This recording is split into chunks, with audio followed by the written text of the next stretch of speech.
Hello everybody, my name is Adam Hamer and I'm a survivor of the 1990s GATE program, and I'm here today to share with you part one of my testimonial.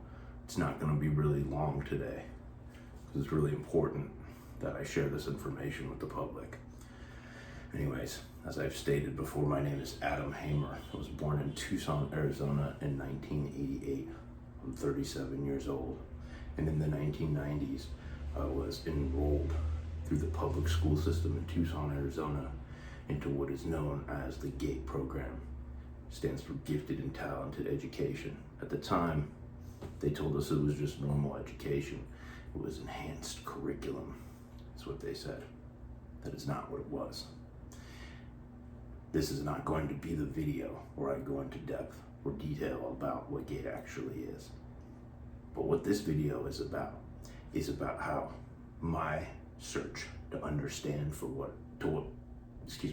my search to understand what happened to me in the GATE program in the 90s, and why I couldn't remember large chunks of my childhood, and what was peppered in between those chunks were incredibly specific and not good things, which, as I stated before, this is not the video, the time, or the place for that. But I will say this. Last year, after almost 32 years, because I know for a fact that my involvement in this program began in kindergarten. My first meeting where I was pulled out of a class that I can consciously recall was in kindergarten. I was taken out of class into a room that was connected to the library at the elementary school that I went to in Tucson, Arizona. And that elementary school is where all of this began. And as I changed schools, this continued from school to school to school. I'll get to the details in another video. If you fast forward to last year, I came across a video that mentioned the words trauma-based mind control and the GATE program together at the same time. And that clicked. And suddenly, a lot of what had been blacked out in my mind was no longer blacked out. There were a lot of connections that were made, and I had a lot of justice and a lot of pursuits to get justice to make after that. So I'm going to tell you about what that involved a little bit, where I'm at now, and what that means for what this program really was and is. As I stated before, my first confirmed memory and knowledge positively that was involved with the GATE programs was in 1994 in Tucson, Arizona, at an elementary school called Calland Elementary School in TUSD. And further, my memory, how it was obfuscated, is it's like inky jet black pools of nothingness. It's like from birth to 4-ish or so years.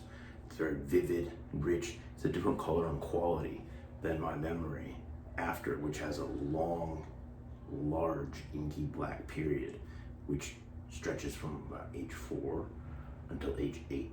And from age 8 to age 12, it's peppered. It's not super clear. I'll get to that in another video as I discuss more about this.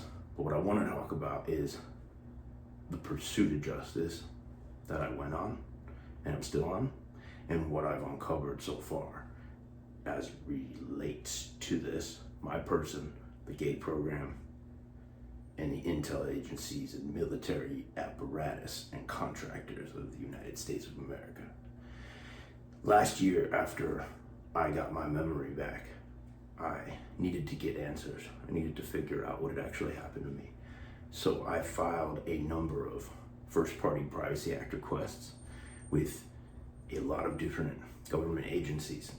I don't know if you're aware, the Privacy Act is a subset of our law that allows an individual to request, for purposes of government accountability, any files from any agency on their persons, and that agency is legally required to hand over that file.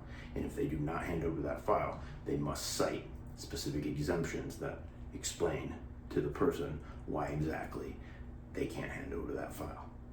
So it all began officially last August. I filed Privacy Act requests with a multitude of agencies. I'll start with the Defense Intelligence Agency. Starting in late August and early September, I had made a number of filings, Privacy Act filings, to this agency. I received back regarding my participation in non-consensual human testing, MK Ultra continuation programs, psychoenergetics, SAP and PSI, as in secure compartmentalized information and special access program, as an unacknowledged special access program. And the replies I received back were unusual circumstances. And I was perplexed, to say the least. So I looked up what that meant, and what that means is it's a term that when multiple agencies need to consult with each other to talk about what to do in relation to a Privacy Act request, they can cite this.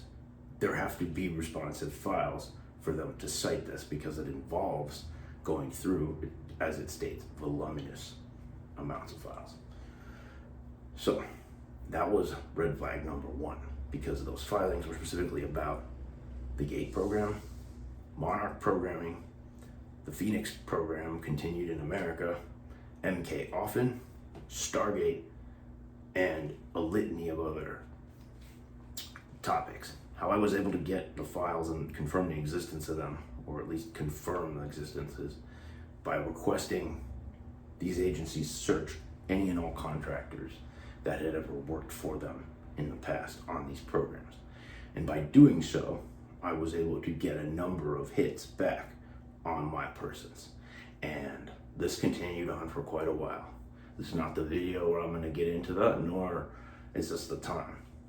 But I will, and I will cover the grounds of what I filed and what the Privacy Act replies I received were, because I got a number of highly concerning replies across agencies.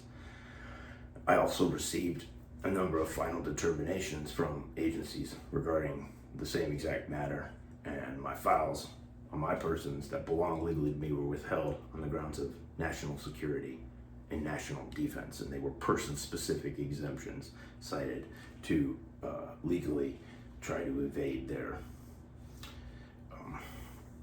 duty under the Privacy Act.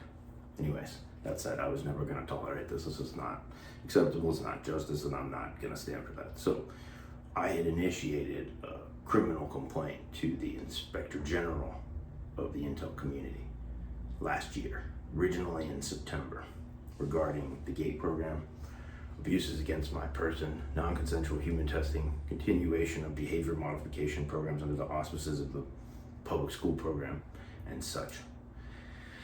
I followed back up in December and spoke with the ICIG. They confirmed to me that they'd issued a case number and opened up an investigation into who in the Intel community committed crimes against me as a child.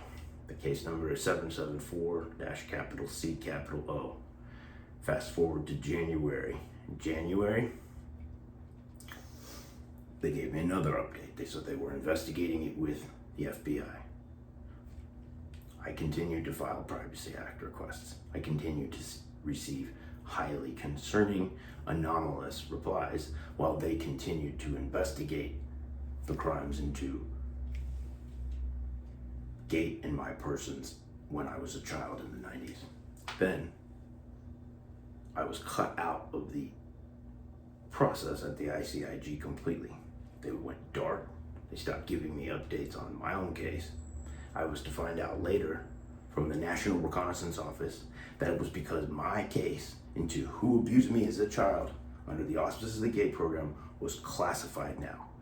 And that is not acceptable. And this is after I had sued the agencies to compel release of my files and for damages done during the GATE program, which were revealed during the Privacy Act filings that I made. That case number is 2:26-C as in Carl, V as in Victor, -05267-DMG-AYP. That is a federal lawsuit that is active right now. I am representing myself in this lawsuit, and the lawsuit is myself versus the United States of America, the United States of America Attorney General, the Central District of California U.S. Attorney's Office, the Office of Director of National Intelligence, the Central Intelligence Agency, the Defense Intelligence Agency, the Army, specifically INSCOM, and the Air Force. This case is active and live right now since May this year. The misconduct, the level of coordination to facilitate what this program really was is unacceptable. And the so-called agents of our government who want to pretend otherwise are committing treason every moment that they continue to take this stance and occupy a treasonous, non-constitutional position that violates the rights of not only me, but very, very surely many other people who clearly were, through this same program, not treated the way that they should have been. And the cover story that they were told as children that this was a program for enhanced education is false, patently. Now, not every student who was in GATE was funneled into these programs. There's no possible way they could have done that. And based on what I know about how they did it to me and how it really works, there's no way that they would have been able to do it to every person who was in GATE. But like I said, this isn't a video for all the specifics. This is just a video to start putting my testimonial on the record and in public, because it's time to share it with the public, because people need to know what happened, what's happening, and about the misconduct currently ongoing at the highest levels of our intel community and military. I'll be back with more and more updates as the case progresses.